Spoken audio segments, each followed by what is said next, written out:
Тэрыторыі Беларусі адбылася атака на суседзяў з удзелам нелегальных мігрантаў і ўзброеных людзей у форме беларускіх войскаў без знакаў адрознення. Ёсць паведамленні, што беларускія памежнікі стралялі ў паветра. Вітаю, шановнае гаспадарства, з вами Ярослав Стешык, у эфіры «Аб'ектыў». Зялёныя чалавечкі і нелегальныя мігранты на мяжы. 2-3 недели назад, когда появились первые сообщения о попытках прорыва групп нелегальных мигрантов на территории Польской Республики. Беларускі бізнес для клану Бакіева. Мне удалось высветлить, что за шотландскими офшорами стоит Асылбек Салиев. Это молодой человек, он является племянником Курманбека Бакиева. Марш народаўладдзя. Як гэта было? Мы со Стасем спокойно здымали, там яны нават мимо нас пробежали. Вельмі небяспечныя рэчы адбываюцца цяпер у Гарадзенскай вобласці на мяжы з Польшчай. Каля 2000 мігрантаў сёння спрабавалі штурмаваць памежны пераход Брузгі-Кузніца. І памежную агароджу побач. Пад апекай беларускіх сілавікоў яны выкарыстоўвалі кусачкі, бярвенне і сапёрныя лапаткі, каб прабрацца на тэрыторыю Еўразвязу. Цяпер у памежнай зоне з боку Беларусі паўстаў лагер нелегальных мігрантаў з намётамі і вогнішчамі. Беларускія блогеры паведамляюць пра стрэлы ў паветра з боку сілавікоў, верных Александру Лукашэнку, а ў дзяржаўным памежным камітэце абвінавачваюць у страляніне палякаў.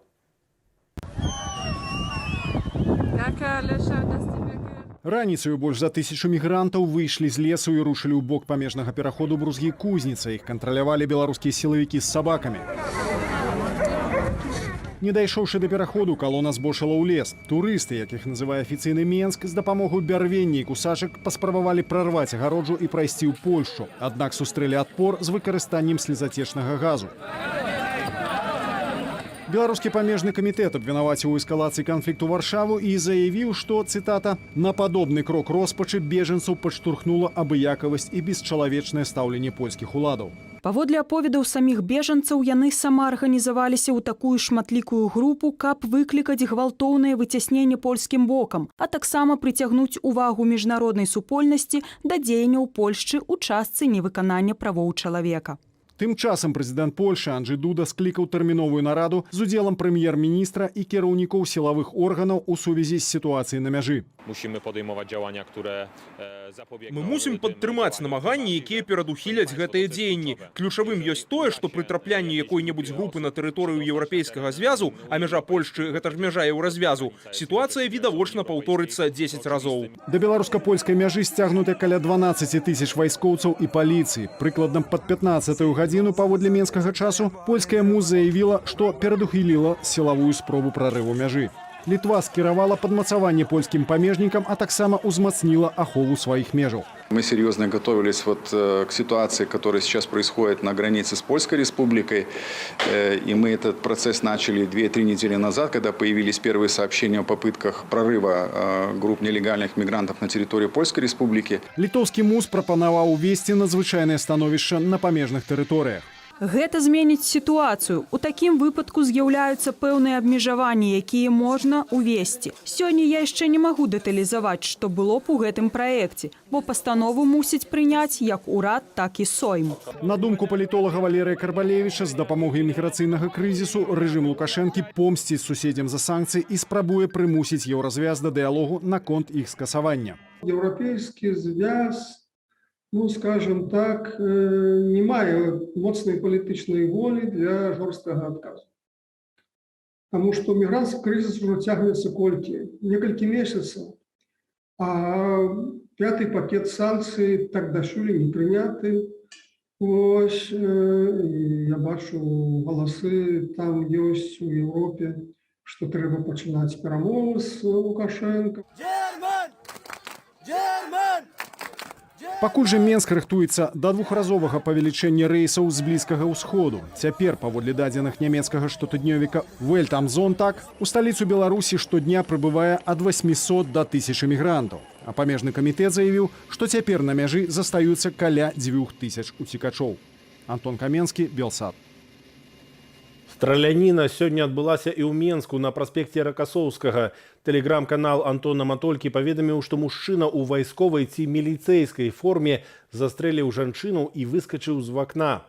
Сталічная міліцыя пацвердзіла факт гвалтоўнай смерці жанчыны і тое, што мужчына выпаў з вакна. Цяпер ідзе праверка абставінаў гэтага здарэння. А мы пераходзім да іншых тэмаў. Яшчэ на пачатку верасня у Беларусі налічвалася пад 150 дзяржаўных прадпрыемстваў банкрутаў. Пры гэтым нават афіцыёзныя эксперты прызнаюць, на лета сітуацыя толькі пагоршыцца. Афіцыйна праз санкцыі захаду, якія яшчэ не набылі поўную моц. Валера Руселік. 143 дзяржаўныя прадпрыемствы знаходзяцца на мяжы банкрутства, паведамляе Міністэрства эканомікі. Між тым, у дадзеных, апублікаваных на стан пачатку верасня, нічога драматычнага, прынамсі пакуль што няма, упэўнены эканаміст Яраслаў Раманчук. Па-першае, усе запазычанасці прадпрыемстваў складаюць каля 10% ВУП. Гэта не крытычна для айчыннай эканомікі. Ды і насамрэч, на мяжы банкрутства сёння знаходзіцца каля траціны ўсіх беларускіх прадпрыемстваў. Улады элементарна звыклыя да гэткай карціны. Тыя прадпрыемствы, якія напрыканцы года нешта сваё атрымаюць, таму што мы, як бачым, за 9 месяцаў гэтага года бюджэт збалансаваны і грошы ёсць, нават Міністэрства фінансаў не дало тыя грошы, якія магло бы даць для таго, каб стымуляваць альбо паправіць становішча гэтых прадпрыемстваў. Калі ж грошы ў бюджэце ёсць, то навошта тады даводзіць прадпрыемствы да гаротнага стану? Аналагічнае пытанне можна задаць, да прыкладу, і кіраўніцтву прадпрыемства горадня Азот, дзе частцы працаўнікоў пачалі скарачаць заробкі. Прадстаўнік рабочага руху і сустаршыня стачкаму горадня Азот Юрый падкрэслівае, скарачэнне закранула толькі паасобныя і не самыя важныя вытворчасці. Гэта такая, на мою думку, спроба паціскаць сітуацыю, як там збянтэжацца людзі, ці гэта будзе для іх спакойна, таму што грошы насамрэч у горадня Азот ёсць. І уже Ляшенко рапартаваў о тым, што з пачатку года горадня Азот зарабіла больш за 260 мільёнаў рублёў, хаця ў тым году спрацавалі ў мінус 80 мільёнаў. Тое, што грошы ў бюджэце на ратаванне прадпрыемстваў ёсць, пацвярджае і той факт, што прынамсі для часткі прадпрыемстваў, якія знаходзяцца на мяжы банкрутства, ужо дзейнічае санацыя, то бок працэс аздараўлення дзеля пазбягання банкрутства з дапамогаю фінансавых датацыяў. Гэта тое, што беларускія ўлады робяць кожны год, нічога новага тут няма. Кожны год гэта там 100, 200, 300 прадпрыемстваў атрымліваюць спісанне даўгоў, павялічваецца ўстаўны фонд, іх негдзе ўключаюць, напрыклад, акцыі праз агенцтва кіравання актывамі, таксама іх там перапакоўваюць, банды выступляюць, потом гэтыя банды прадаюць дзяржаўным банкам. Што праўда, ужо на лета ўлады рыхтуюцца да зацягвання пасаў. Паводле афіцыйнага прагнозу сацыяльна-эканамічнага развіцця Беларусі на 2022 год, у тым ліку з-за заходніх санкцыяў нас чакае падзенне ВУП і рост дзяржзапазычанасці, а таксама хваляванні працоўных. А таму частка дзяржаўных прадпрыемстваў можа неўзабаве змяніць гаспадара. Гэтак чуткі пра рыхтаванне да продажу з'явіліся ў прыватнасці і на горадня Азоце, і на Белджы. Гэта выглядае верагодным, таму што развіцця для прадпрыемства пад санкцыямі няма наогул, і гэта як адно звысць, змяніць уласніка прадпрыемства з дзяржавы, магчыма, на нейкага расійскага алігарха ці дзяржкарпарацыю расійскую нейкую.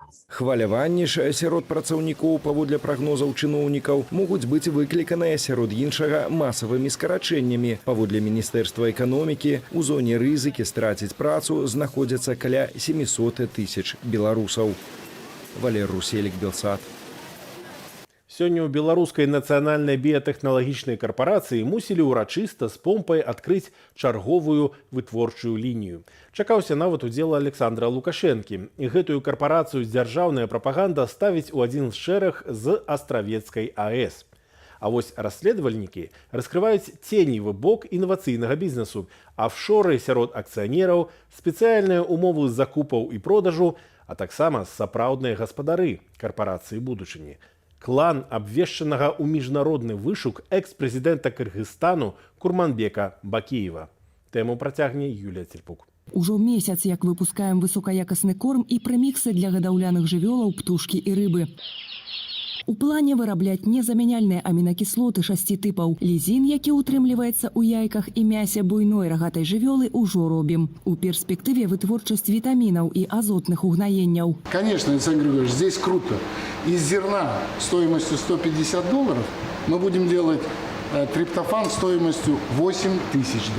Беларуская нацыянальная біятэхналагічная карпарацыя «Гонар Александра Лукашэнкі» прэзентуе грандыёзны праект ягоны дырэктар Даніил Урыцкі. У Кыргызстане цвердзяць, што гэта уцеклы ў 2010 годзе экс-прэм'ер краіны Данія Русенаў.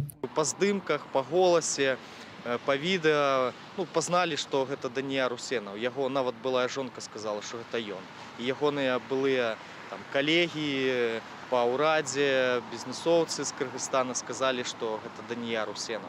Усенава на радзіме завочна асудзілі за перавышэнне службовых паўнамоцтваў і саўдзел у забойствах па палітычных матывах. У Беларусі асеў і абвешчаны ў міжнародны вышук экс-прэзідэнт Курманбек Бакіеў. Паводле журналіста Александра Ярашевіча, беларуская аграпрамысловая карпарацыя з акцыянерамі ў Шатландыі і Арабскіх Эміратах бізнес Бакіева. Мне ўдалося высветліць, што за шатландскімі афшорамі стаіць Асылбек Саліеў.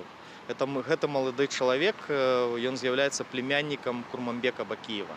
Хто стаіць за эміратскімі афшорамі, невядома. Інсайдеры з рынку казалі, што ўвогуле это бізнес звязаны з Курманбекам Бакіевым. Беларуская нацыянальная біятэхналагічная карпарацыя акцыянернае таварыства, у якім названыя афшорныя кампаніі маюць агулам 50% акцыяў. 29% належыць кітайскім CITIC International Investments і Ковка Corporation. Беларусі належаць 25% акцыяў і 1% расійскай кампаніі Вірін Інвест. У 2019 годзе праект Коштурада адным з першых даследаваў схему працы карпорацыі, структураванай у некалькіх краінах, зрабіў высновы.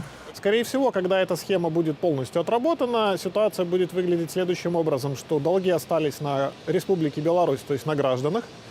На этой схеме заработали китайские компании, потому что они строили, потому что они кредитовали. Ну, а, собственно говоря, прибыль уйдет семье беглого президента из Кыргызстана Курманбека Бакиева, который, скорее всего, поделится с интересантами внутри Беларуси. Чалавек з беларускім пашпартам на імя Даніил Урыцкі абяцае, што маштабная вытворчасць будзе даваць $100 мільёнаў чыстага даходу на год. Яно і не дзіўна. Згодна з 2 указамі Лукашэнкі, БНБК плоціць меншыя падаткі, а таксама фактычна займеў магчымасць закупаць сыравіну па-за тэндерамі з адной крыніцы і гэтаксама прадаваць. Люди без каких-то вложений, организовали крупный бизнес, получили крупные деньги от китайцев. Китайцы, понятное дело, не дураки, они бы семье Курманбека Бакиева просто так эти деньги не дали, поэтому потребовалась гарантия со стороны Республики Беларусь. Агулам жа сёлета паскорылася плынь вывядзення грошай у афшоры з розных сектараў айчыннай эканомікі, кажа эканаміст і журналіст-расследавальнік Станіслаў Івашкевіч. Гэта можа тлумачыцца як тым, што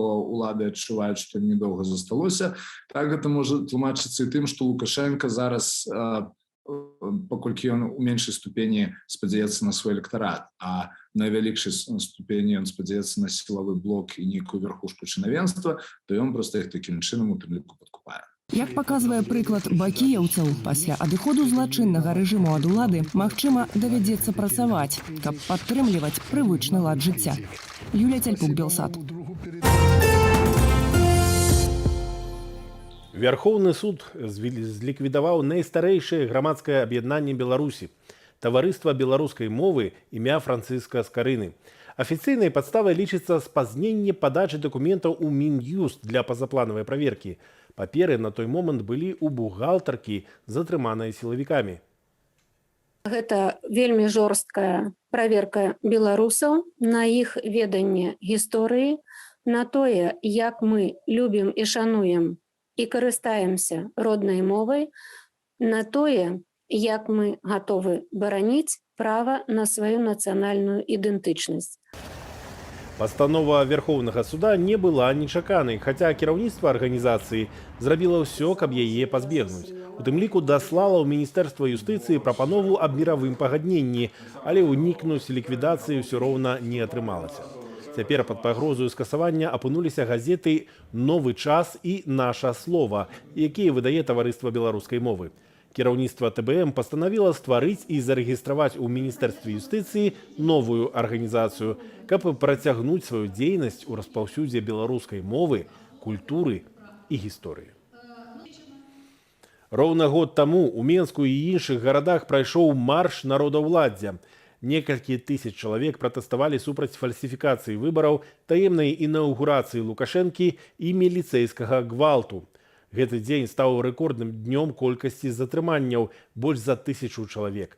Сярод іх вядомы кікбаксёр Іван Ганін, міс Беларусь Вольга Хіжынкова, а таксама журналісты Белсату Алена Шабуня і Артём Лява. Мы пачалі здымаць в районе Заславской, в районе Стелы. Силовики окружили квартал возле Заславской. Потім неяк пішли в наступ. Протягуємо наш стрим з традиційної недільної акції опозиції. Вон їдуть автозаки. Силовики побігли за людьми. Вони, звичайно, бігли за тими, хто збігав моцно. Ми со Стасем спокійно здимали, тому вони навіть мимо нас пробіжали. І тільки коли вже побачив силовик конкретно, що я тримаю там айфон, тоді він уже Титу дав команду, от гляди, давай його затримлюємо.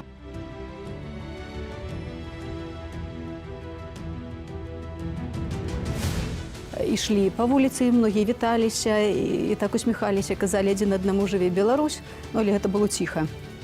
І не дайшлі мы да так званага віцебскага знакамітага сіняга дома, як нас Тацяны Яўгенаўнай затрымалі.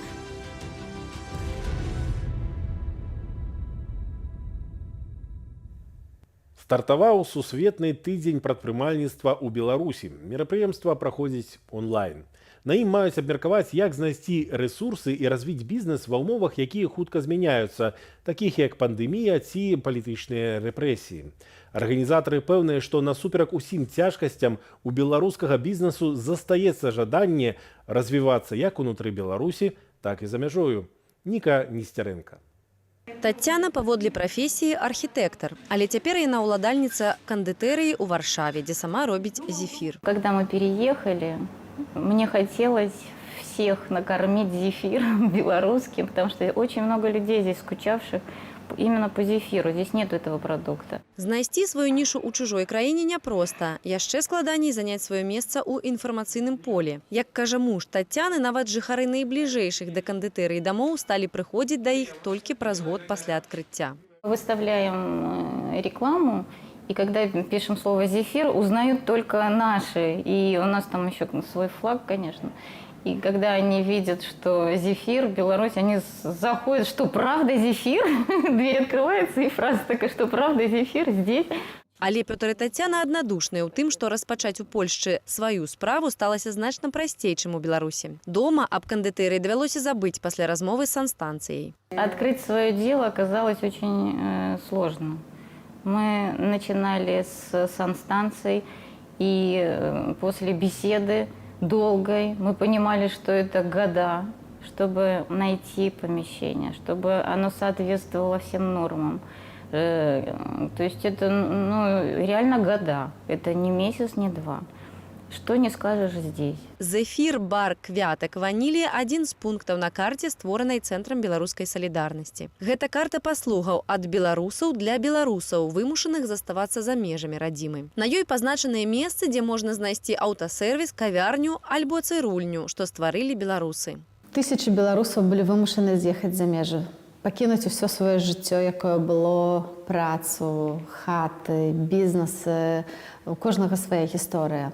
Яны з'яўляюцца на новым месцы, дзе яны не ведаюць ні рэаліяў, не маюць нейкіх кантактаў, не маюць блізкіх і сяброў. І вось у Цэнтры беларускай салідарнасці мы стараемся даваць таксама людзям такую пляцоўку для знаёмства, для навязання кантактаў. І вось беларуская мапа бізнесу – гэта адна з магчымасцяў, як гэта можна зрабіць. Са словаў ініцыятаркі праекту Аліны Коўшык, гэты праект адказ на попыт беларусаў, якія звярталіся па кантакты землякоў у Польшчы. Каб неяк сістэматызаваць сістэматызаваць інфармацыю, прыдумалі стварыць карту. Пачалі з Польшчы і Грузіі. Але цяпер шмат запытаў ад беларускіх дыяспараў з розных краінаў, нават з Ісландыі, з просьбамі дадаць іх каардынаты. Мэта гэтай мапы будавання супольнасці беларусаў за мяжой, каб мы, беларусы, не губляліся, а падтрымлівалі адзін аднаго. І гэтыя сувязі, яны абсалютна гарызантальныя, і вось гэтая мапа проста дапамагае нам вышукваць нашых людзей, замаўляць у них нешта, альбо прапанаваць свае паслугі. І такім чынам гэта працуе, гэта узмацняе нашу дыяспору, узмацняе таксама нашу нацыянальную свядомасць, калі мы знаходзімся за межамі, мы яшчэ мацней адчуваем сябе беларусаў. І, дарэчы, у беларусаў зараз вельмі вялікае запатрабаванне ў такім бізнес-патрыятызме. То бок мы хочам працаваць, мы хочам з беларусамі, мы хочам замаўляць у беларусаў. І гэта вельмі, здаецца, класная звязка. У планах не толькі пашырыць тэрыторыю ахопу, але і дадаць промакоды і нават стварыць біржу працы, дзе беларусы будуць шукаць на працу беларусаў. Ніка Несцярэнка, Белсат. Вельмі прыемна бачыць праявы такой сапраўднай салідарнасці. Спадарства, у мяне гэта ўсе навіны, але праз момант размова дня Віталя Цыганкова ў працяг тэмы масавай нелегальнай міграцыі праз Беларусь, зарганізаванай сваякамі і сілавікамі Александра Лукашэнкі. А я з вамі развітваюся. Глядзіце Белсат.